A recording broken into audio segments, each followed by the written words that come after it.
Ticketing business खरीदा है और ये बिजनेस खरीदने के बाद कुछ इंटरेस्टिंग डेवलपमेंट्स इस कारोबार के लिए जोमेटो लेकर भी आ रहा है। आइए जरा समझते हैं क्या हो रहा है यहाँ पर। आशीष के पास है और डिटेल्स। आशीष बताइए क्या किया इन्होंने। दीपांशु, कंपनी ऐसी है जो लगातार इनोवेट करती रहती है, नए नए प्रोडक्ट लॉन्च करती है और सब में अगर आप देखें तो रिस्पॉन्स काफी जबरदस्त मिलता है। बहुत बढ़िया फीचर इन्होंने किया है, टिकटिंग प्लेटफॉर्म अभी एंट्री की और अभी अगर आप देखें तो पूरे सेक्टर में खलबली मचा दी इन्होंने।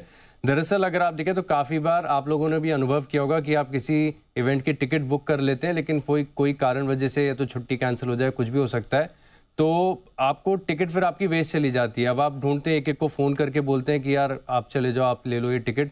तो वो समस्या को हटाने के लिए अगर आप देखें तो इन्होंने एक फीचर लॉन्च किया है जिसे कहते हैं book now sell any time. इसका मतलब ये है कि आप टिकट बुक कर लीजिए, मान लीजिए इन केस कुछ भी हो जाए और आपको अपना प्लान कैंसिल करना पड़े, तब आप ये टिकट को फर्दर आगे बेच पाएंगे। ये कहाँ के टिकट्स? जो इवेंट्स की टिकट है, कॉन्सर्ट्स की टिकट है, फ्लाइट की। आइडिया दे दिया सर आपने। कुछ ले आएंगे इसमें भी। वो हो जाए तो फिर बहुत ही बढ़िया है। तो पार्ट टाइम चालू कर देंगे। सोचेंगे भाई पहले बुक कर लो, सारे कॉर्नर कर लो, फिर लास्ट दिन क्लोजर टू डेट, लास्ट दिन जाओगे आप यात्रा पे, इसमें दिखेगा 12,000 की फ्लाइट। दी बोले मैं दूंगा 8,000 में, तो मैंने लिए 3,000 में। एक साल पहले, 6 महीने पहले। क्यों करो आशीष कुछ ऐसा करो। हाँ सर, आइडिया तो दे ही दिया आपने। जोमेटो तो इनोवेट करता ही रहता है। हाँ, अभी अगर कोई कॉन्सर्ट की टिकट आप ले लें तो फिर क्या करेंगे? सो बेसिकली ये है कि प्रोग्राम चेंज हो गया तो इन्हीं को दे दो। हाँ, इन्हीं को दे दो। नहीं, फर्दर ये आगे बिक सकती है। कैसे?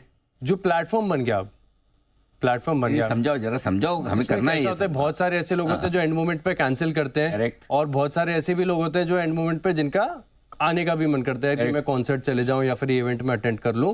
तो ऐसे लोगों के बीच में अगर आप देखें तो प्लेटफॉर्म बना दिया है। अब अच्छा, आपस में कर लो, आपस में कर लो। और अच्छी बात इसमें यह है कि 10 टिकट तक एक पर्सन एक इवेंट की या फिर एक कॉन्सर्ट की खरीद सकता है।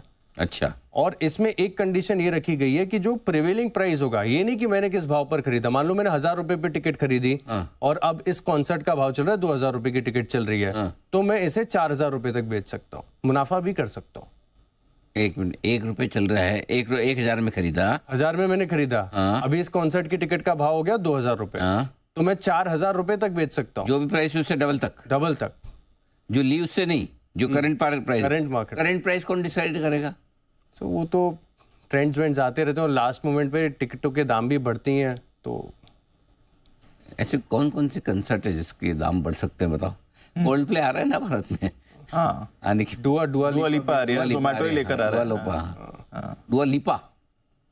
लिपा, हाँ, वो आशीष से एक बार कुछ करके तो देखो, पता चले। हाँ, फिर हम मानेंगे आपकी स्टोरी सही है। पायलट प्रोजेक्ट आशीष करके आर्बिट्राज करके देखता हूँ क्या हो रहा है। हाँ, तब बढ़िया है ये टिकटिंग बिजनेस वाला, बट ये जो 2,000 में लेके 4,000 पे बेचने वाला, मुझे ऐसा लगता है इट विल अट्रैक्ट रेगुलेटर्स और कहीं ना कहीं इस पे और या तो मैं भी अब कोशिश कर रहा था पढ़ने की और फाइनर पॉइंट्स में जाना पड़ेगा। It will not that be simple.